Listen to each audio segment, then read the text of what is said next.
भी जिम्मेदार पद पे पहुंचेंगे तो ऐसा नहीं बोलना चाहिए। मैं उसको उचित नहीं मानता, चाहे वो मेरे को गाली दें।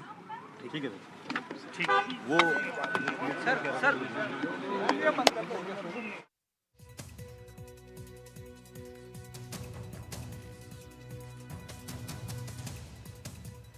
तो यहाँ पर आपने सुना किरोड़ी लाल मीणा को मंत्री जवाहर सिंह बेढ़म है, उनसे दरअसल मुलाकात की प्रतिनिधिमंडल ने समरावता मामले पर।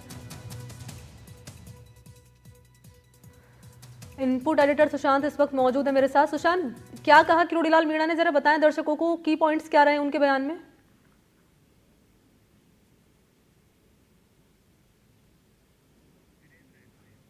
वीरेंद्र,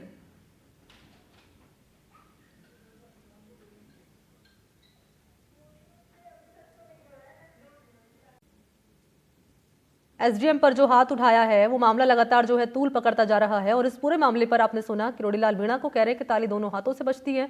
लेकिन इस बीच आपने बयान हनुमान बेनीवाल का भी सुना। हनुमान बेनीवाल ने कहा है कि मैं होता तो मैं 3 से 4 थप्पड़ लगाता, एक लगाया नरेंद्र मीणा ने। और जब ये सवाल उनसे किया गया किरोड़ी लाल मीणा से, तो कह रहे हैं कि इस देश में सबको बोलने की आज़ादी है। सुशांत इनपुट एडिटर हैं, इस वक्त मेरे साथ मौजूद है। सुशांत, बताएं जरा क्या कहा किरोड़ी लाल मीणा ने इस पूरे मामले को लेकर, की पॉइंट्स क्या रहे उनके बयान के? सबसे बड़ी बात तो मनी ये है कि जो पूरा विवाद जिस बात से शुरू हुआ था, जिस बात को लेकर ग्रामीणों ने मतदान का बहिष्कार किया था कि देवली में जो गांव शामिल हैं, समरावता और आसपास के गांव, उन्हें उनियारा में शामिल किया जाए, और ये मांग पिछले काफी लंबे समय से वो लोग कर रहे थे, और इसी बात को लेकर वोटिंग का बहिष्कार था। तो किरोड़ी लाल मीणा ने कहा है कि वो अब उनियारा का हिस्सा होंगे। आज गृह राज्य मंत्री से उन्होंने मिलकर ये बात बताई है, और मुख्यमंत्री से भी वो कुछ देर बाद मिलेंगे। साथ ही कुछ 19 के आसपास संख्या उन्होंने बताई है जो ऐसे लोग हैं जिनके शायद नाम गलत तरीके से शामिल कर लिए गए, उनको छोड़ने की बात सामने आ रही है। और मुआवजे को लेकर भी उन्होंने गृह राज्य मंत्री से बात की है, खासतौर पर गाँव में जिन लोगों का नुकसान हुआ है।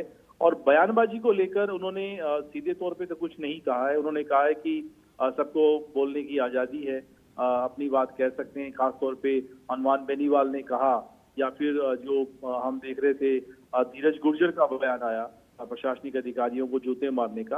हालांकि ये बयान जो है वो नहीं है, डेमोक्रेसी में डिजर्व नहीं करते। मदन राठौड़ जो कि भाजपा के अध्यक्ष हैं, उन्होंने निंदा की है कि कानून का राज होना चाहिए, थप्पड़ और जूतों का राज जो नहीं है, और जनता को ही तय करना होगा। सरकार प्रशासन अपना काम कर रही है। लेकिन किरोड़ी लाल मीणा उस पूर्वी राजस्थान पूरे बेल्ट के सबसे बड़े नेता हैं, और उन पर एक बड़ी जिम्मेदारी भी है कि वापस कैसे वहां की जो जनजीवन है उसको पटरी पर लाए। हालांकि अब शांति व्यवस्था है, वापस दिनचर्या लोगों की जीवन पटरी पे आ गया है, लेकिन उसके बावजूद जो नुकसान हुआ है, खासतौर पे निर्दोष नहीं फंसना चाहिए।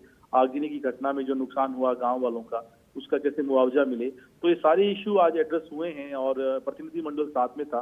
तो बड़ी मांग का समाधान हो चुका है लगभग, और सीएम से मिलकर भी वो कुछ दूसरे मुद्दों पर भी जो है चर्चा करेंगे। तो हो सकता है सीएम के मुलाकात के बाद भी किरोड़ी लाल मीडिया को कुछ बताएं या फिर कोई बयान जारी करें। ठीक है, बहुत शुक्रिया आपका सुशांत पारी की तमाम जानकारी देने के लिए।